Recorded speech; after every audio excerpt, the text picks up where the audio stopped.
अगर पूजा खेड़कर का मामला भ्रष्टाचार और भाई भतीजावाद का है तो सवाल उठता है कि क्या सारी परीक्षाओं के दामन धांधलियों से दागदार हैं।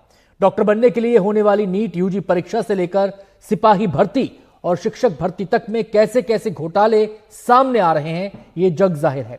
इस कड़ी में सीबीआई ने छत्तीसगढ़ में एक बड़े रैकेट का पर्दाफाश किया है कि बड़े बड़े अफसरों और नेताओं के बेटे बेटियां, करीबी रिश्तेदार पीसीएस में डिप्टी कलेक्टर और डिप्टी एसपी बन गए।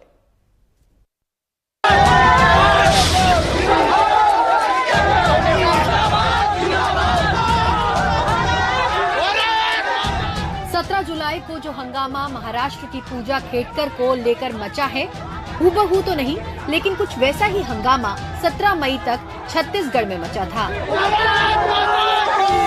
तस्वीरों में दिख रही नेहा खालको छत्तीसगढ़ पीएससी के 2021 के इम्तिहान में 13वें नंबर पर आई थी और उनके भाई निखिल 7वें नंबर पर। इनके पिता आईएएस हैं।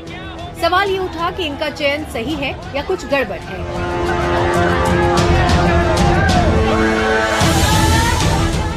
मुझे मेरे पे भरोसा था, मेरे पे था। अब सर ये देखिए, यूपीएससी से हम डायरेक्ट आईएएस के लिए सिलेक्ट होते हैं।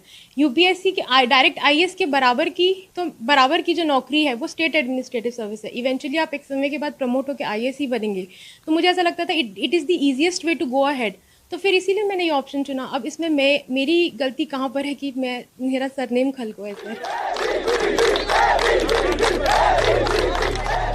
मामला एक नेहा खालको या निखिल खालको का नहीं है। 2 महीने से यही चर्चा चल रही है कि छत्तीसगढ़ पीसीएस अधिकारियों में टॉप 20 के चयन में गड़बड़ी हुई है। ये सवाल इसलिए उठने लगे कि तत्कालीन सीजीपीएससी चेयरमैन टामन सिंह सोनवानी के कई करीबी रिश्तेदार अचानक चयनित हुए। सोनवानी का बेटा नितेश का चयन डिप्टी कलेक्टर के पद पर हो गया। जांच में पता चला कि उसने परीक्षा के दौरान अपना उपनाम सोनवानी हटा लिया था। वहीं सोनवानी के बड़े भाई के बेटे साहिल का चयन डिप्टी एसपी पद पर हो गया। जांच में उसने भी अपना सरनेम सोनवानी हटा दिया। वहीं 2020 के पीसीएस परीक्षा में सोनवानी के बेटे नितेश सोनवानी की पत्नी निशा कोसले का सिलेक्शन भी डिप्टी कलेक्टर के पद पर हो गया। 2020 में ही सोनवानी के भाई की बहू दीपा आदिल का सिलेक्शन जिला आबकारी अधिकारी के पद पर हो गया। सोनवानी की बहन की बेटी सुनीता जोशी का चयन श्रम अधिकारी के पद पर हो गया। अब सोनवानी से बाहर निकलिए तो उस छत्तीसगढ़ पीएससी के सचिव के बेटे सुमित ध्रुव का भी चयन डिप्टी कलेक्टर पद के लिए हुआ। तत्कालीन राज्यपाल के सचिव अमित खलको की बेटी नेहा और बेटे निखिल का चयन भी डिप्टी कलेक्टर के पद पर हो गया। डीआईजी पीएल ध्रुव की बेटी साक्षी ध्रुव का चयन डिप्टी कलेक्टर के पद पर हो गया। उस वक्त सत्ता में बैठी कांग्रेस के एक नेता के ओएसडी की बेटी प्रज्ञा नायक का भी चयन डिप्टी कलेक्टर के पद पर हो गया, जबकि बेटे प्रखर नायक का चयन वित्त विभाग में अधिकारी के पद के लिए हो गया। एक दूसरे कांग्रेसी नेता की बेटी अनन्या अग्रवाल की बेटी भी डिप्टी कलेक्टर बन गयी। वहीं कांग्रेस नेता सुधीर कटियार की बेटी भूमिका कटियार भी डिप्टी कलेक्टर बन गयी।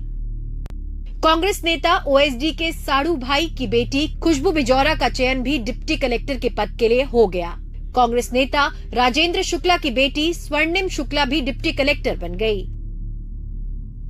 वहीं एक कांग्रेस नेता का बेटा राजेंद्र कौशिक भी डिप्टी कलेक्टर बन गया। वो बीच लोकसभा चुनाव का समय था। बीजेपी ने न्यायिक जांच की मांग की थी। मुख्यमंत्री भूपेश बघेल जी चंद दिनों पहले छत्तीसगढ़ पीएससी ने रिजल्ट जारी किया है। उसमें अनेक बड़े कांग्रेसी नेताओं के बच्चे, छत्तीसगढ़ पीएससी के चेयरमैन और पीएससी से जुड़े हुए अनेक अधिकारियों के परिवारों के बच्चे, बेटे, बहू, इसी तरह से बड़े बड़े अधिकारियों, बड़े बड़े घरों के परिवारों से एक साथ 2-2 लोगों के चयनित होने की बात, बेटे बहू, पति पत्नी, भाई भाई आदि के चयनित होने की जो बातें सामने आई हैं, उसके कारण से छत्तीसगढ़िया युवा भाई बहनों के मन में अनेक प्रकार के आशंकाएं हैं। पूरे प्रदेश में आरोप प्रत्यारोप का दौर चल रहा है। इन सब परिस्थितियों के मद्देनजर आपसे आग्रह है कि एक हाई कोर्ट के रिटायर्ड जस्टिस महोदय की अध्यक्षता में एक न्यायिक जांच कमेटी बिठा दें, जिसके कारण दूध का दूध और पानी का पानी हो सके।